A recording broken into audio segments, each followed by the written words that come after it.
भारत की सनातन श्रृंखला के अंतर्गत आज आदि गुरु शंकर और मंडन तथा भारती मिश्र की कथा। भारत की सनातन परंपरा किस तरीके से शिक्षा या प्रज्ञा या ज्ञान को प्रश्रय देती थी और उसका सम्मान करती थी, इसका एक शानदार उदाहरण हमें इन दोनों के बीच में हुए शास्त्रार्थ को देखने को मिलता है और आज इनसे सीखने की बहुत ज़रूरत है। आज जब आपस में कुछ विद्वान एक दूसरे का स्वागत ना करके सिर्फ निंदा और घोर आलोचना करते रहते हैं, तो इस समय आदि गुरु शंकर और मंडन तथा भारती मिश्र का उदाहरण हमारे लिए सर्वोत्तम होगा कि दो ज्ञानी जब विद्वान मिलते हैं तो उससे मक्खन निकलता है।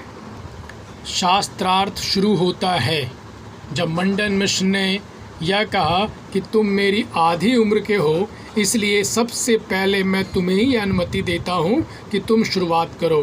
देखिए कैसी शानदार परंपरा थी कि अपने प्रतिद्वंदी को ही यह मौका दिया जा रहा है कि आप शुरुआत करो।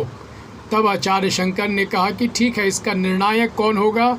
तो फिर इन्होंने फिर बड़प्पन दिखाते हुए आचार्य ने कहा कि इसका निर्णायक कौन होगा ये भी मैं तुमसे ही कहूँगा, तुम ही निर्णायक चुनो।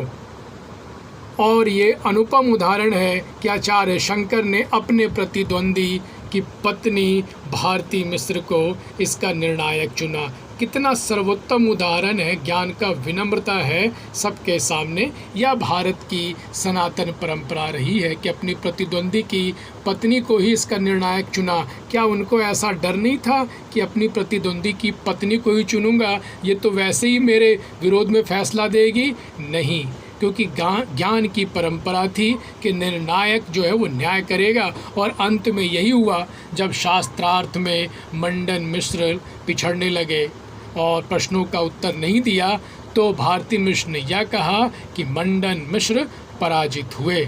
ऐसी भारत की परंपरा थी।